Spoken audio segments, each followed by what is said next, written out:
Olá, tudo bem? De repente você começa a se sentir cansado ou deprimido? Pode ficar agitado ou ganhar peso de maneira inexplicável. Você sabia que esses são possíveis sintomas de que a tireoide pode estar alterada? O tumor na tireoide pode ocorrer em qualquer faixa etária, porém, há um predomínio maior entre os 30 aos 50 anos. A enfermidade é tratável com altos índices de cura. Vale ressaltar que nem todos os nódulos que aparecem na ultrassonografia precisam ser removidos. E é sobre esse assunto que nós vamos conversar no De Bem com Você de hoje. Você vai aprender como diagnosticar e prevenir doenças relacionadas à tireoide. Os distúrbios da tireoide são condições que afetam o bom funcionamento da glândula e podem colocar em risco todo o organismo.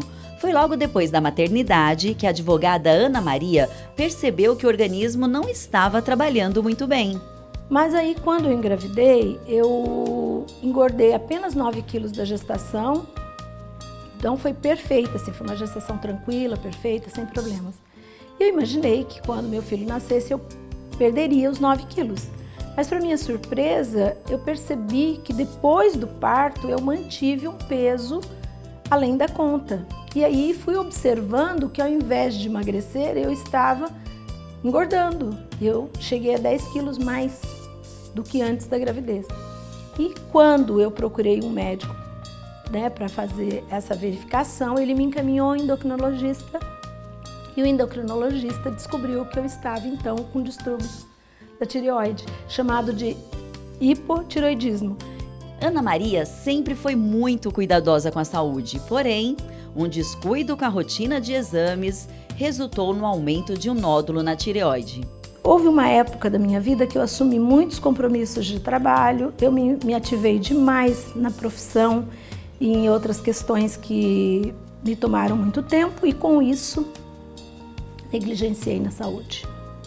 Fiquei mais ou menos assim 2 anos sem fazer o acompanhamento, continuei tomando o hormônio na medida que eu vinha tomando, que eu achava que já fazia tempo que era aquela dosagem, achava que estava tudo bem e tal, e quando eu percebi um certo incômodo nessa região, eu fui então retomar meu tratamento com o médico e percebi que depois de fazer o exame a gente teve um diagnóstico de que tinha aumentado o tamanho do nódulo aqui da tireoide, né?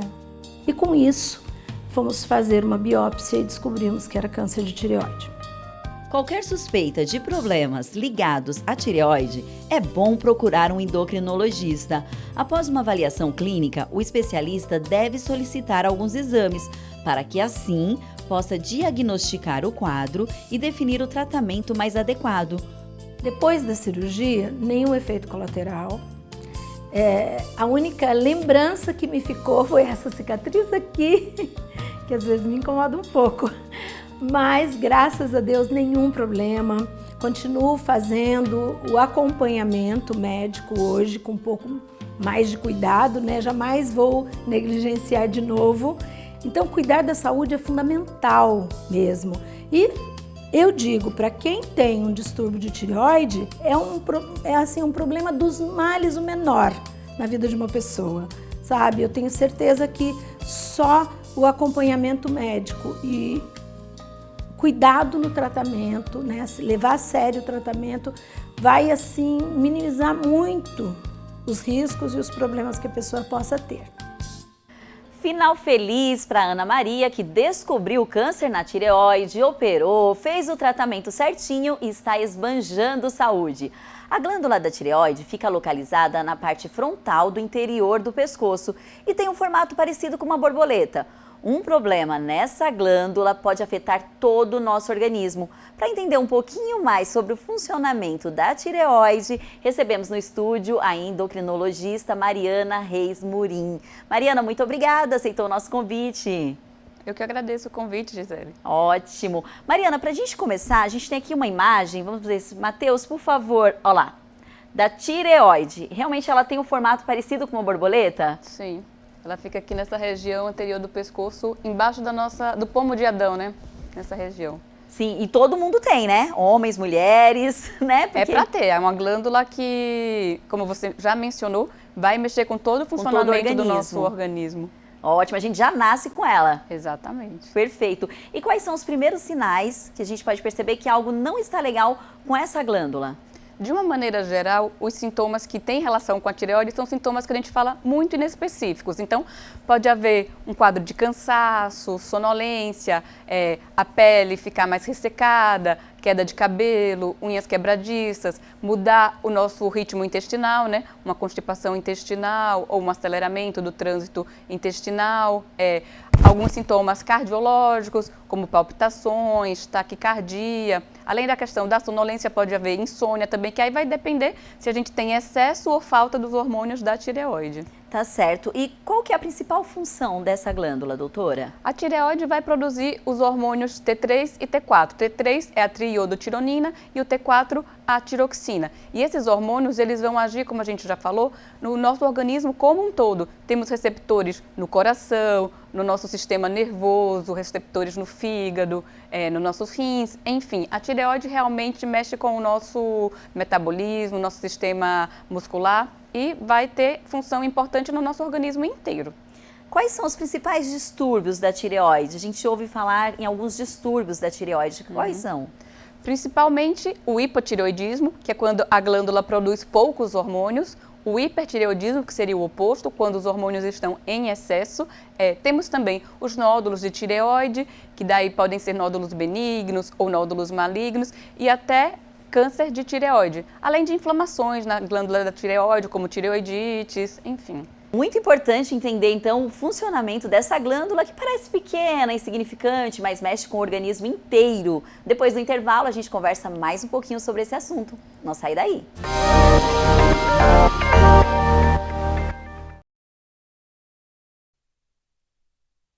Estamos de volta. Os distúrbios da tireoide são condições que afetam o bom funcionamento da glândula e pode colocar em risco todo o nosso organismo. Se você tiver alguma suspeita de problemas ligados à tireoide, tem que procurar um endocrinologista. Após uma avaliação clínica, o especialista deve solicitar alguns exames para que assim possa diagnosticar e definir o tratamento mais adequado. Doutora, como que eu percebo que a minha tireoide está alterada? Os principais sintomas? Bom, o primeiro deles seria visual, que é olhar no espelho e você perceber alguma diferença aqui no seu pescoço, né? Isso pode indicar algum nódulo, o aumento da glândula, e a gente tem alguns sinais e sintomas que podem ser sugestivos, né? Como cansaço, alteração de unhas, de pele, de cabelo, alteração no funcionamento do intestino, o coração batendo mais rápido, algumas palpitações, alterações Suor no em sono, excesso. pode estar relacionado também. Então, nervosismo, de repente a pessoa fica muito agitada. pode ficar agitada. Então, todos esses são sinais que podem indicar alguma alteração na tireoide, mas são sintomas inespecíficos. A gente não tem nenhum sintoma que a gente vai dizer que é específico de tireoide, né? Então, Entendi. a gente vai fazer exames e, conforme for, tentar excluir outras causas também. É hereditário? Se eu tenho um caso de distúrbio de tireoide na minha família, eu devo me preocupar? Sim. Normalmente, nesses casos, aí a gente tem indicação de fazer uma investigação, porque realmente tem um componente familiar. Ótimo. Bom, entre os exames existem alguns, né? Punção aspirativa, por agulha fina, tem a ultrassonografia, tomografia computadorizada. Qual que é a diferença de um exame para o outro e quando que são indicados? A ultrassonografia é o exame que a gente mais utiliza para avaliar a anatomia da glândula tireoide, principalmente quando tem algum nódulo, que vai mostrar quais são as características. Então, é um exame mais específico. E, de acordo com essas características, a gente vai indicar ou não uma punção aspirativa por agulha fina, que é conhecida pela sigla PAF, né? E, nesses casos, então, nem sempre a gente precisa fazer punção dessa glândula. Como eu falei, depende das características. E em relação à tomografia, que é um método que a gente vai ter com emissão de raio-x, ele é usado em casos muito específicos para avaliar uma tireoide. Geralmente, quando a gente tem um bócio mergulhante. O que é isso? É quando a glândula está muito grande e ela vai para o mediastino. Então, fica aqui atrás desse ossinho que a gente tem. Para avaliar nesses casos, a gente pode pedir uma tomografia. Quando a gente tem uma suspeita que pode estar comprimindo a traqueia, algum outro órgão vizinho, a tomografia vai conseguir delimitar essa invasão para órgãos vizinhos, compressão, enfim. Mas o exame que realmente é o mais utilizado, que acaba sendo meio que nosso padrão ouro, é a ultrassonografia. O primeiro exame. Exato. Legal. Na verdade, quando a gente fala nesse segundo exame, é mais aprofundado, né? Uma investigação aí mais criteriosa. São casos selecionados. Sim. A maioria dos casos não vão precisar dessa avaliação. Nem todas, e muito menos a punção por agulha fina, né? Também que eu imagino que deve ser o terror das pessoas, né? Isso é até interessante, porque nesse ano a SBEM, a nossa Sociedade de Endócrino, fez uma campanha agora no mês da tireoide, falando menos é mais, justamente sobre essa questão de excesso, muitas vezes, na indicação desse exame sem necessidade. Sim, porque imagino que é um pouco invasivo também, né? É um exame invasivo e pode trazer transtornos para o paciente. O paciente, ele recebe anestesia para poder fazer Normalmente não. O que a gente fala? Que é um exame parecido com tirar sangue do braço. Tá. Então, a picada da anestesia praticamente seria a picada que é da feita própria agulha no exame. Que faz a punção. Exato. Entendi, doutora. E aí, a pessoa, de repente, percebe que está com algum distúrbio na tireoide. Como regularizar isso? Como resolver esse problema? A gente precisa primeiro entender se ela está com excesso de hormônios, se ela está com poucos hormônios, porque o tratamento vai ser completamente diferente. No caso de um hipotireoidismo, quando ela tem poucos hormônios, ela vai precisar fazer a reposição do hormônio. Mas a gente tem um caso específico que chama de hipotireoidismo subclínico, que é quando apenas o hormônio TSH, que vem lá da hipófise para controlar a nossa tireoide, está alterado, mas a gente ainda não teve alteração nem no T3, nem no T4. E assim, não são todos os casos de hipotireoidismo subclínico que precisam de tratamento. Alguns casos são transitórios, eles acabam, o organismo volta a funcionar normalmente sem precisar fazer nenhuma medida. Então é importante também a gente avaliar muitas vezes como é que está a nutrição desse paciente, alguns minerais. Alguns outros fatores como alimentação podem influenciar? Exato. Muito se fala de alguns alimentos que podem ser bociogênicos, como por exemplo couve de Bruxelas, alimentos nessa linha. Mas para isso causar realmente um bócio, nódulo, esse tipo de coisa, a quantidade que a pessoa precisa comer é uma quantidade muito grande. E já que a senhora falou de nódulo, quando que um desequilíbrio da tireoide pode se transformar em um nódulo? Sim. O hipotireoidismo, por exemplo, ele não necessariamente vai ter alteração de nódulo, alguma coisa nesse sentido. Pode favorecer, sim, que apareça algum nódulo, mas nem sempre isso está relacionado. A mesma coisa o hiper, porque a gente tem várias causas de hiper. A gente pode ter algum nódulo que a gente fala que é autônomo e que ele está produzindo mais hormônio, mas nem sempre isso acontece. Em alguns outros casos, a gente tem um aumento da glândula como um todo. E para dizer se isso, por exemplo, vai virar um câncer, alguma coisa nesse sentido, a gente precisa ir acompanhando, vendo se esse nódulo está crescendo ou não, porque a maioria dos nódulos, na verdade, da tireoide são nódulos benignos. Benignos, não precisam ser extraídos, só acompanhados. Exatamente. O acompanhamento aqui é a receita fundamental para o organismo ficar tranquilo, para correr tudo bem. E aí agora vamos percebido, de repente, diagnosticado um câncer de tireoide. Mas, assim, alguns sintomas que podem indicar que o paciente está com esse câncer. Tem alguns sintomas que a gente pode começar a perceber, de repente, não sei, uma dor muito forte na garganta, a garganta muito inchada, pigarro. Alguns desses sintomas podem indicar ou não? Normalmente, o nódulo, daí, o próprio câncer, ele não vai ter um sintoma específico. Mas o que é importante a gente saber? Que a gente vai ter algum nódulo que é esse câncer. Então, assim, existem uns nódulos muito pequenos, que a gente fala de microcarcinomas, que de uma maneira geral acabam tendo evoluções tranquilas, a gente não se preocupa tanto. Mas os nódulos grandes, aí sim a gente acaba se preocupando principalmente numa questão de sintomas compressivos. Aí sim poderia ter algum sintoma como um pigarro, uma falta de ar, uma rouquidão, alguma coisa nesse sentido, mas por compressão da tireoide e das estruturas vizinhas. Tá, no primeiro bloco a senhora falou de observar a região do pescoço. Existe algum autoteste que a gente consegue, assim como o câncer de mama, que as mulheres podem fazer um preventivo com autoteste, na região da tireoide? É possível fazer esse exame? Sim, a gente já fala hoje em dia do autoexame da tireoide. Ai, que ótimo, ensina pra gente, por favor. Que vai ser feito justamente você colocando um espelho ou na frente do espelho no banheiro mesmo. A gente vai localizar o pomo de Adão. Nas mulheres é um pouquinho mais difícil, né? Mas a tireoide está logo abaixo do pomo de Adão. Então é recomendado você ter um copinho de água que você vai engolir. Com esse movimento de deglutição, a glândula sobe e desce. Você vai observar. Geralmente quem tem o pescoço mais fino dá para... não vai dar muito para ver, mas a gente vai ver aqui a tireoide subindo. Esse movimento. Exato. E daí você vai ver se tem alguma nodulação, alguma irregularidade, alguma coisa diferente. Existem nódulos que realmente são muito grandes, que já são visíveis, até para um leigo já ver que tem alguma coisa diferente ali naquele pescoço. Mas nódulos menores, né, eles vão ter que ter, podem ser vistos visualmente, mas nem sempre, depende muito do tamanho.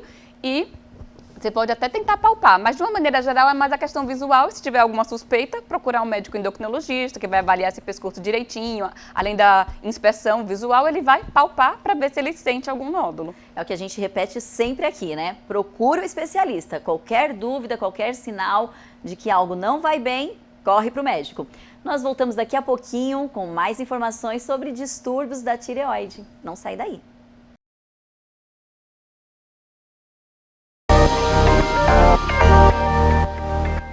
Estamos de volta. Apesar de ser bastante pequena, a glândula da tireoide é responsável por produzir e regular secreções de hormônios importantes para o nosso organismo.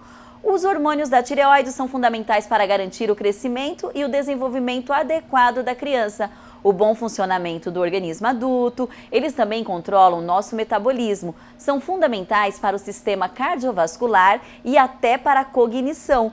Por isso, são essenciais para todos os órgãos. Doutora, em qual fase da vida deve iniciar os primeiros exames ou uma investigação, se está tudo certinho ali, tudo funcionando bem com a nossa tireoide? O primeiro exame que a gente faz para avaliar a tireoide é na triagem neonatal, que é através do teste do pezinho.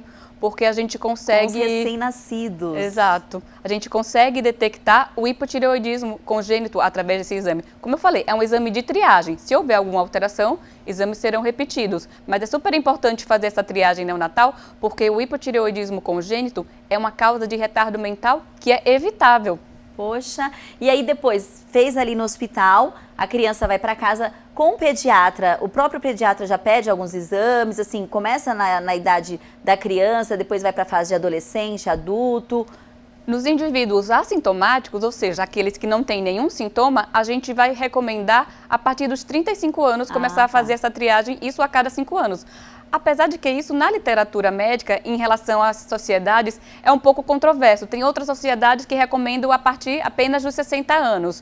Mas já tem, eu particularmente gosto de fazer antes. Então, a partir dos 35, e assim, eu estou falando em casos assintomáticos. Sim. Mas quando a gente tem alguma condição... Histórico na família. Histórico na família é um dos motivos que faz a gente fazer exames antes. Quando tem algum sintoma que possa ser sugestivo, aí sim a gente tem que fazer uma avaliação da tireoide. Então, e é importante também os homens ficar atentos, porque geralmente esse tipo de exame já faz parte da nossa rotina quando a gente passa no ginecologista ou ginecologista, enfim. Essa especialidade ele já pede ali alguns exames para dar uma olhadinha, saber como estão esses hormônios. Tanto é que no começo do programa eu falei, né, todo mundo tem tireoide, porque é muito comum, os problemas da tireoide, eles são mais relacionados com o sexo feminino? Sim, são mais comuns no sexo feminino. Mas os homens... Exato, agora eu vou fazer um alerta bem importante. Os homens precisam ficar atentos. Os nódulos são mais comuns nas mulheres, mas quando aparece um nódulo num homem, por exemplo, é mais preocupante, porque tem mais chance de ser câncer quando tem um nódulo no homem do que numa mulher. Olha só, bom, então, importante, hein? Avaliar. Homens, olha, por favor, hein? E mulheres também, né, que estão assistindo, fala aí com o marido, com os filhos, enfim. E é verdade que essas variações na glândula da tireoide podem afetar, inclusive, a nossa saúde cardíaca? Sim, a gente tem receptores para os hormônios tireoidianos no coração e isso está diretamente relacionado. Doutora, antigamente era comum a gente perceber algumas pessoas com o pescoço inchado por conta, né, de alguma alteração na tireoide. Hoje não é mais tão comum assim. Eu lembro que na infância eu vi algumas mulheres, né, que o pescoço ficava bem ressaltado. A gente tem até algumas imagens aqui para ilustrar. Por que acontece isso? Olha lá, o pescoço bem inchado, a região do pescoço, né? Tem uma outra imagem depois. Aqui, na verdade, é a parte interna, né? Quando isso, a tireoide está saudável. E aqui, quando ela está aumentada, que é o bócio. Que é esse nome, ó, é assim, ó. Eu já vi uma pessoa com o pescoço exatamente desse jeito. Mas faz muito tempo, mais de 30 anos. Algumas alterações da tireoide realmente podem levar ao bócio, né? Tanto o hiper quanto o hipotireoidismo podem causar esse aumento da glândula tireoide e tem muita relação com o iodo também. Quando a gente tem uma deficiência de iodo, isso pode favorecer a formação desse bócio, o hipotireoidismo. Então, a gente tem vários graus, né? Nesses casos, realmente são casos que chamam a atenção, porque qualquer leigo bate o olho e percebe. Mas a gente pode ter nódulos menores que às vezes ele não tem um visual que assim, bater o olho a gente percebe, né? Por isso, o autoexame da tireoide também é importante. Por que a maioria dos medicamentos para controlar a tireoide são tomados na parte da manhã, enquanto a pessoa está em jejum? Esse medicamento, na verdade, é a levotiroxina, que é o hormônio tireoidiano, que é o tratamento para o hipotireoidismo. A gente precisa tomar esse hormônio de preferência de manhã em jejum, porque ele é um hormônio mais chatinho de ser absorvido. Então, a gente não quer que tenha alimento ali junto, a gente não quer que tenha nenhum outro medicamento que possa atrapalhar a absorção desse hormônio, porque se ele é absorvido de uma forma que não é adequada, isso vai impactar diretamente no controle da doença. Sim. Bom, e agora é a hora da gente tirar mais algumas dúvidas e para isso nós vamos mostrar alguns mitos e verdades sobre a tireoide. Matheus, coloca aqui pra gente, por favor. Ótimo. Queda de cabelo, unha quebradiças, pele sem viço, podem indicar aí ou indicam que eu estou com algum distúrbio na tireoide? Podem indicar alterações na tireoide. Então é verdade. Mas vale a pena a gente mencionar que a tireoide, né, o hipotireoidismo, não é a única causa de alteração na pele e no... São indícios, né? Exatamente. Não quer dizer que a pessoa realmente está com esse tipo de distúrbio. Vamos para a próxima. A obesidade pode ser causada pelo hipotireoidismo. Trava-línguas aqui, hein? Mito ou verdade? Esse é um grande mito. Mitão. Vamos lá. Isso aqui eu acho que é interessante a gente explicar um pouquinho, porque na verdade a tireoide pode sim até levar a um pequeno ganho de peso, mas isso geralmente é devido à retenção hídrica, ou seja, acúmulo de líquido, um inchaço. Não dá pra colocar a culpa só na tireoide, né, coitado? Ela é responsável por muitas coisas, mas não porque eu ganhei alguns quilinhos. Poucos quilos, tudo bem, mas 10 quilos, 20 quilos, aí a gente precisa verificar outras coisas. Procura o especialista, procura o nutricionista. Vamos lá para a próxima. Hipotireoidismo, de novo. Provoca sonolência e cansaço? Com certeza, são sintomas bem relacionados ao hipotireoidismo. Então é verdade. A próxima tela. Retenção de líquidos e inchaço são sintomas de distúrbios na tireoide? A gente acabou já falando sobre isso, sim. Verdade. Vamos para a próxima. A gestação influencia a função da tireoide devido às inúmeras alterações hormonais? Sim, isso também acontece porque, na verdade, a gente vai ter aumento de algumas demandas metabólicas durante a gestação e o nosso organismo vai se adaptando. É muito importante a gente entender a fisiologia dos hormônios tireoidianos na gestação para não ficar tratando coisas que, na verdade, não deveriam ser tratadas. Mas quando tem alguma indicação de tratamento, a gente tem que tratar sim. Ótimo, vamos para a próxima, então. Todo mundo deve fazer ultrassom da tireoide e remover nódulos? Não, isso daí realmente é um grande mito. Tá, vamos para a próxima. Quanto mais iodo, melhor para a tireoide? Com certeza não. Mito. Esse é um grande mito. A gente tem a necessidade de iodo, sim, para a formação dos hormônios tireoidianos, mas tanto a deficiência quanto o excesso são prejudiciais. Tá, próxima pergunta. Crianças não têm doenças da tireoide? Um grande mito, né? A gente até já falou do hipotireoidismo congênito e os nódulos na infância também, eles precisam ser investigados, então a gente tem que ficar de olho nas crianças. Bom, ficar de olho na família inteira, né, doutora? Doutora Mariana, muito obrigada. Foi uma delícia, esclarecemos muitas dúvidas ligadas aos distúrbios da tireoide, principalmente como prevenir, né, esses distúrbios. Então, nós vimos que os hormônios da tireoide regulam diversas funções no nosso organismo e funcionam para o nosso corpo, assim como a gasolina funciona para um carro, por exemplo. Então, tanto o excesso quanto a falta desses hormônios produzidos pela tireoide pode causar problemas físicos e emocionais. E agora que você já aprendeu um pouquinho mais sobre a tireoide, fique atento. E qualquer sintoma de que algo não está bem, procure logo um especialista. Muito obrigada, doutora Mariana. Eu que agradeço. Falar com a senhora. O De Bem com Você de hoje fica por aqui e até a próxima.